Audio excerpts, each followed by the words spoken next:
Is your chiropractic office in the wrong location?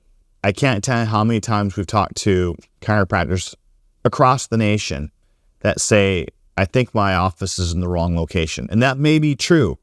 However, I want to take some time to discuss, if your location is really hurting you or not. So what can happen many times where people can think that they're in the wrong location is it could be the wrong target, right? So for instance, what's your office aesthetics? How does your office look? What's the image of your practice? Do you have a great new patient inflow? Are you getting the proper amount of new patients in? If you're not using, the right sources to get new patients in, it can make you feel like you're not in the right location, right? As an example, I had an office in downtown Denver for 27 years, and it was a great location. But then, and we had a plethora of patients. We knew how to tap into that market, right? As an example, I did a lot of corporate marketing. However, when COVID happened, the first year and a half was fine, but then the downtown Denver area never recovered, right? Patients started working from home. You started getting, tent cities, indigents living all over the place. They'd be urinating on the sidewalk. Patients did not want to come to downtown Denver. So here for 24 years, there was an office that we had a lot of new patients. It was a great location. But then, eventually it wasn't a great location because the environment had changed, right? So sometimes that can happen. The next thing is do you have an effective report of findings? If you don't have an effective report of findings, and if you're not onboarding patients onto care, that can drastically affect your office. And so you could be sitting there thinking, I just don't have a good location, but it's not necessarily the location. It's the fact that you're not onboarding patients properly. And that's a skill set that can be learned. And when you know how to do an effective report of findings, you can drastically improve, your overall number of patients that you're treating. The other thing here is that I want to talk a little bit about the number of people that are suffering who desperately need chiropractic and or integrative care. There's currently a major opioid epidemic going on right now, and people need your services. So like, what is your purpose? What is your passion? Why are you doing what you're doing? Are you out there attracting these people into your organization? I'm telling you, there's a lot of things that can create a scenario of like, do I have the right location or not? However, I can tell you that when you look at the population as a whole, most locations, aren't the problem here. There's other things that are causing the problem.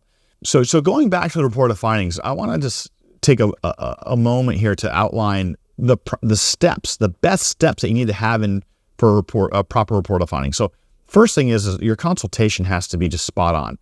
The consultation has to be one in which you're finding out what that patient's ruin is or what their motivating factor is, right? Like what is the patient value? Why are they there? Rarely is it because of some type of pain or dysfunction. It's something that they can't do. It's the emotional component behind the pain that they have, right? So I want you to actually focus on doing a better consultation, right?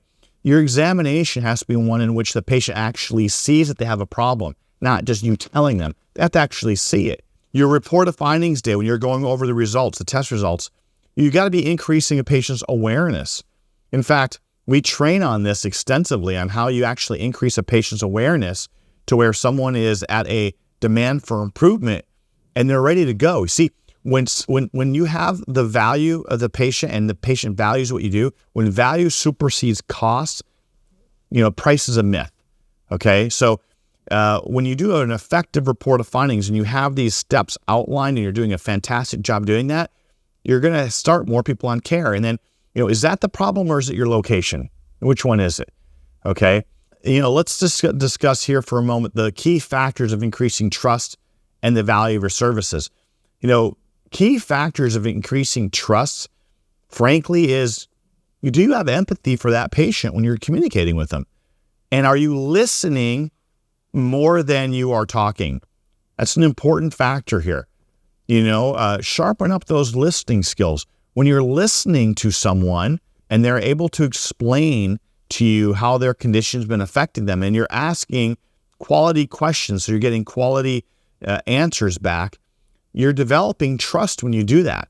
Super important. So empathy and listening skills have got to be top notch. Now, if you're interested in learning, am I in the right location or not? Or do I need to sharpen the axe on my report of findings? Or do I need to work on the aesthetics of the office? Or, what's my new patient acquisition like? If you're interested in finding out, more about the Business Academy, we're offering a free practice profitability diagnostics. So give us a call or click on the link and let's get this free practice profitability diagnostic done on your practice to see what is actually the real problem here so that we can address the proper solution for you. We'll see you in the next video.